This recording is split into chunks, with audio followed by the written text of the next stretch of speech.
Welcome to Behind the Camera, a show dedicated to the producers, directors, technicians, and all the people that bring you the images of sports to your television every night.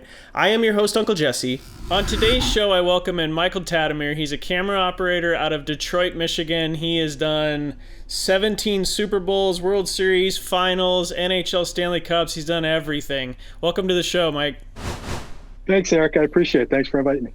So tell me how you got into sports television. You've done this for a long time, so I imagine you've got plenty of stories, but tell me where it started. Back in 1985, I went to, actually 84, excuse me. I was interested in television, getting into it, but I didn't know how to get into it. I ended up going to Specs Howard School of Broadcast Arts. And back then, it was really geared towards getting into radio, being a disc jockey. When I got in, the timing was just right where they were kind of entering into the TV production kind of workshop, if you will. And so I went there, and then from there I was offered one job at a placement center there, and I didn't take it. And what ended up happening was I used to live at a big townhouse apartment complex where, of all people, George Blaha, who is still currently the Detroit Piston television announcer, play-by-play television announcer, he was working there. And through a friend, he got me into a cable company doing an internship. A local doing high school football, so he actually is responsible for kind of helping me get in through a contact at a cable company, and it kind of all started from there. That would have been 85. So I started doing some high school basketball and high school football, and then there was a gentleman there that worked there that was a freelance television cameraman, and he gave my name to a guy that was crewing sports in Detroit, local sports on what was called Pass Sports, Pro-Am Sports System. That's a long time ago, that's ages ago. And so I ended up getting offered in, I think it was 1986, January of 86, I think. I was, back in 85, I was doing some utility work. I did like a Lions preseason game, which I thought was the biggest thing. I was there at the game, working television production. It was huge. But my first big camera job was 1986, a college basketball game at Western Michigan in Kalamazoo, Michigan. Obviously very nervous, did very well. The following week, the same gentleman offered me a job. He was crewing for the same network, Pass Sports, in Detroit here, that does college and used to do the Pistons, Tigers, and Red Wings. I ended up doing a hockey game the following week, did really well there. And my third show, believe it or not, was a Detroit Piston game at the old Silverdome in Pontiac, Michigan. Oh, wow. So that's kind of how it started. All right, so let's just go through you sent me the list of the things you've done, and I will say I'm impressed. I just want to go through the list. So I see you've got a bunch of Super Bowls. What are one or two of your favorite Super Bowl moments working? I did, of the 17, I did 2 international feeds and 15 game production, which were all fantastic. I mean, it was just great to be there. It was great to be invited. It was great to do the shows. Honestly, Eric, the games were great, but I remember more the halftime shows, believe it or not, the entertainment. Tom Petty and the Heartbreakers there in Arizona was one of the halftime shows. They were great. Paul McCartney in Jacksonville, that was a really good show. That's really what I remember. So now, with the halftime shows, were you involved as a camera guy with NFL entertainment, or did you get to just kind of sit back and watch and relax until the second half started? Great question. On some of them, I was asked to do part of the production, and then on some I wasn't, depending on what camera I was on, what location I was at. Uh, I was either asked to do it or not to do it.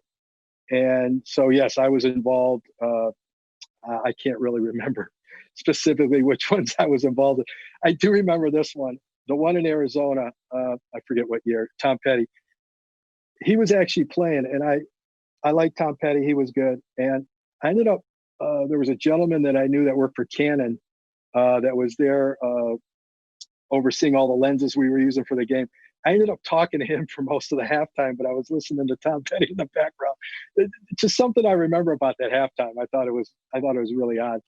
Now, has it been interesting to watch how the halftime show has just pretty much gotten out of control? I mean, it's always been the big concert, but now production wise, it's gotten so gigantic that has it been Absolutely, interesting to yeah. watch that grow?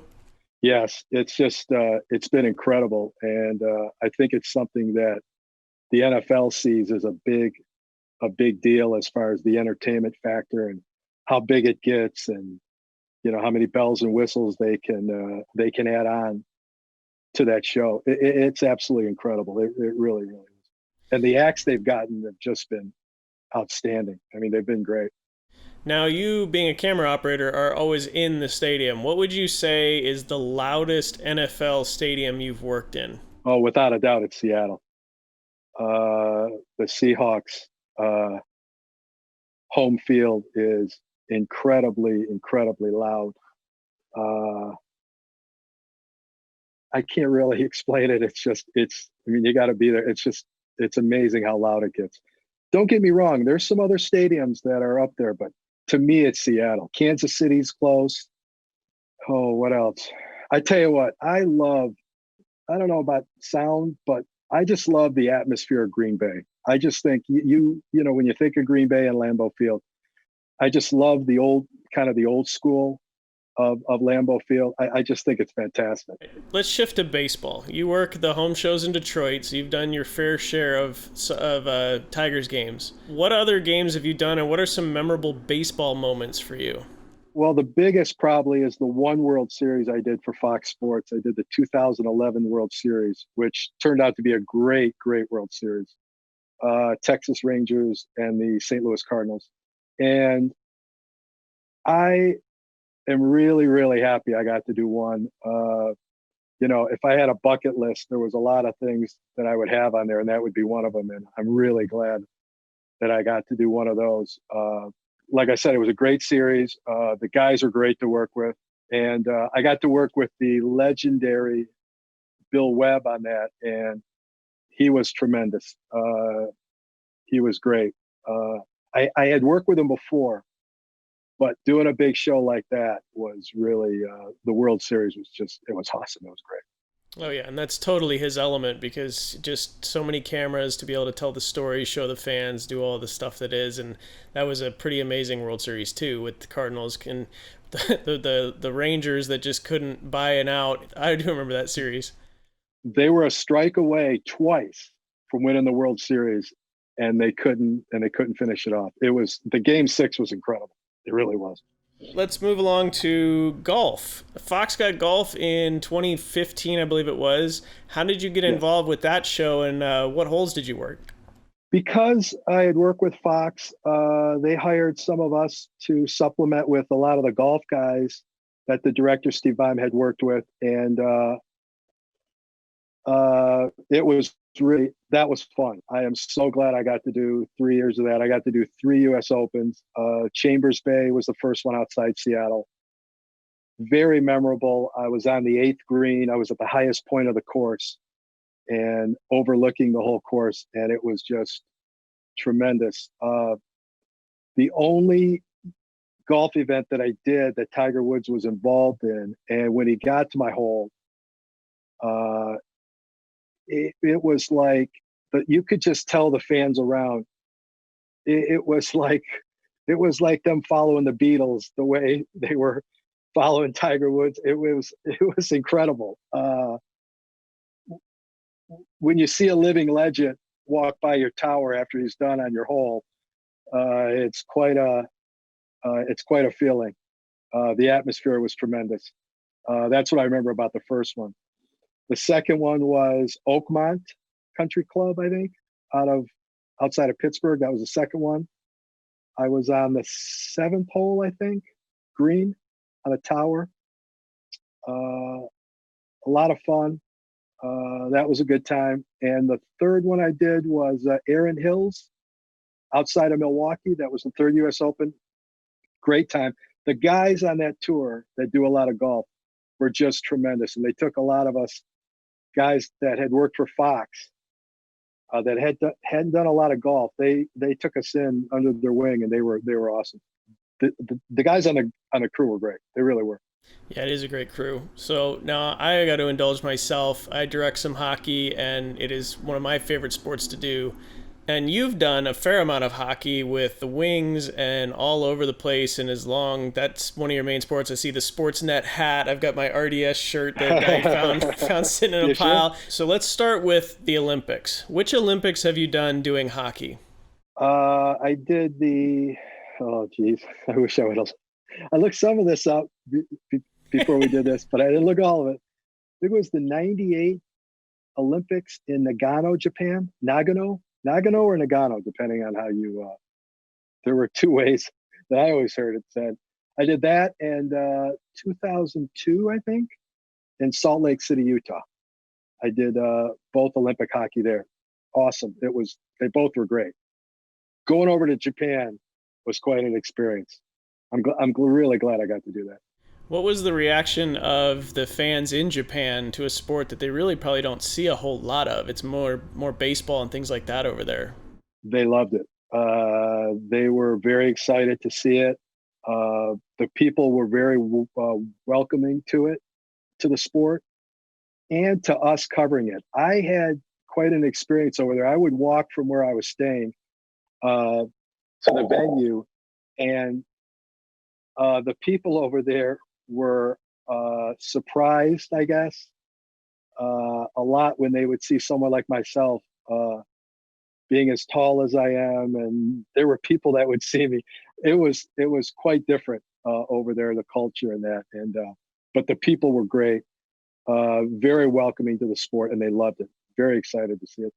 Okay, so let's talk NHL. What was the first finals you covered? Well, actually, let's back up before that. When did you start doing hockey?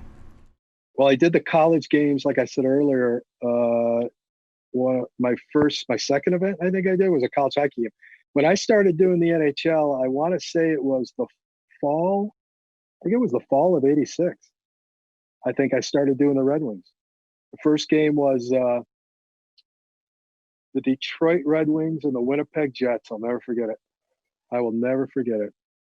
And I have a picture of me sitting at the spot where I ran my first camera position at the old Joe Louis Arena in downtown Detroit. Oh, I remember the Joe. Yeah. Yeah, it was a great old place. Not a lot of people liked it for TV, but it had a lot of history and lore, and there were a few Stanley Cups won that I saw there. Well, yeah, I mean, for me, it was an amazing place to stand and just look and know the history. I can say as a guy who works in the truck, we didn't like some of the creatures that were outside and some of the smells, but inside the Joe you could definitely feel the history and all of the legacy of the Wings. So now your first finals was in '95. What was that experience like doing your first finals? It was interesting because Detroit played, and they got swept that year by the New Jersey Devils. So it was kind of bittersweet being there, doing the first finals, and seeing my Red Wings get swept. One of the lowest feelings I've had as far as a fan, not really from a technician standpoint, but from a fan, very disappointed. So it was very bittersweet to be there for the first time and do a finals, see a finals, and see the Red Wings lose. It was tough. So what are some finals that you enjoyed? I mean, I know it's tough as a fan. I mean, we have to do our job regardless. You know, for me as a fan, Giants fan, I've watched some great moments and some not some great moments. And, you know, I was Preds fan. To watch them lose a few years ago to Pittsburgh was tough, you know. So I was there. That was tough. Yeah, it was a tough one for me too, because that's where I got my start in the business, was traveling with the Preds, and so I have a soft place for them. And it was a great series. Pittsburgh was just a better team, but we have to put our fandom aside and do our job. What are some of the fun finals you had as a technician? Like, what are some memorable moments as a camera person doing the finals? It's kind of hard, Eric. It really is. I think it's to put yourself. It's hard to be a fan, although I'm a huge fan of sports, which makes my career so much fun, and it's just flown by all these years of doing it. And I just it's hard to be a fan. I What I like about it is the atmosphere. You know, you're trying to concentrate on following the puck and following the stories, and and following the game. I think the atmosphere is the best part of it, and it's just great to be there. Great to see the introductions from each arena as they start the series, start the playoffs, start the finals. Uh, I like to see what the fans' reaction is, and them being there, and I really get a kick out of that too. But it's it's tough to follow the game and be a fan. I also think I've had some experiences where I'll give you a great example. The last Super Bowl I did in Houston. I don't want to get off the subject of hockey, but the last Super Bowl I did in Houston, I did not know, like, really how big of a lead the Atlanta Falcons had over the New England Patriots. Okay. And then, I realized at halftime, and then as the second half went on, I saw New England coming back. I didn't know how really big of a comeback that was until after the game, when you realize, how really big it was. So as a fan, it's tough. Uh, as a excuse me, as a cameraman, it's tough being a fan because you just lose. It's hard to follow sometimes the game because you're concentrating so much on your assignment stuff. All right, last question. Ask everyone this one. What is your favorite TV moment as a technician? What is the most memorable moment you can think of in your long career? It really doesn't have to do anything with the production. It has in my travels. I and I still can't believe I'm saying this. I can't believe I'm telling this story. I did an ESPN Sunday night game in New York, and the next morning I get on a plane to go back to Detroit, like I always do. I just get on a plane normally, and I was one of the first ones to get on the plane. And I don't remember anyone else getting on the plane. And I remember I got upgraded to first class, luckily. I got on the plane and I'm sitting in 1C, and there's already a gentleman in 1D right next to me at the window. And I look and I don't think anything of it. I'm like, I wonder how we got on the plane so early. Like, no one else got on the plane and he got on like way before everybody else. Well, come to find out, it was actor Pierce Bronson, who was traveling from, I forget where he was traveling from, obviously New York, but I don't know if he was overseas and just connecting. But he was making a movie outside Detroit, and he was flying from LaGuardia to Detroit that morning on that flight. And I got to sit next to him and got to chat with him. And that's something that I remember vividly. And it was just amazing just to talk to him. Very nice gentleman. Told me some stories, and we exchanged, ideas about life and that, and his career. And I told him what I did, and he was asking me about all the sporting events. So that was quite interesting. It's something I'll never forget. Well, Michael, I appreciate you coming on the show today. A lot of great stories, a lot of great memories, and stay safe during these times. I'm looking forward to the time when we can be back in a truck and you guys can be back out on the field doing some baseball, doing some hockey, and let's get this thing going. Yeah, I hope so. Be safe. Thank you very much for inviting me on your podcast. I really appreciate it, and keep up the good work, and take care. I really appreciate it. Thank you so much, and stay safe. To watch past episodes or for more information on today's show, visit behindthecamerapodcast.com, and we'll see you next time.